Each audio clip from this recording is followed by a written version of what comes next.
everyone, welcome back. It's Shelby, and today we are going to be reusing a couple of the spare items from some previous crafts, namely my chandelier that I have up in my room that I love. If you guys haven't seen that video, I will link it above. It's definitely worth checking out because it's so cute. It turned out so well. But I have a few of the crystals left over from that.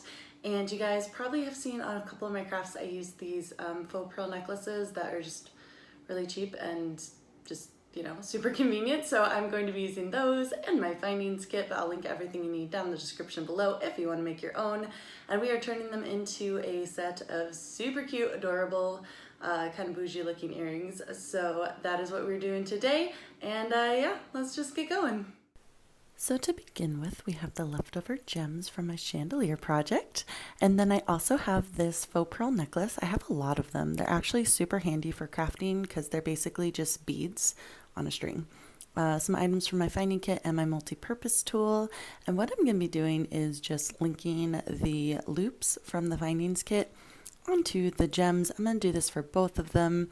Basically, this is just a super easy, simple craft, and using a few things from my findings kit and then just a few gems and baubles and beads from my other crafting kits and just using them to make some super fun, super fast, really cute blinged out earrings. So yeah, just attach the chandelier crystal to the bottom of the earrings because why not? Looks like a giant diamond, might as well go nuts. We're going to do that for both of them, and then after that we are attaching the looped stick from the findings kit. I don't actually know what these are called. There's two of them. One is a flat top and it kind of looks like a pin. It's not like a needle or anything, it's flat on top, but the other one is the same thing, only on the bottom. Instead of being flat, it's a loop, which as you can see is super handy because it allows you to attach things to the bottom of it and still have a loop going up to the top. So those are the gems. Next up, we're just going to be taking off two of the pearls from the necklace, and I like to retie it when I'm only using a few of them so it doesn't go crazy.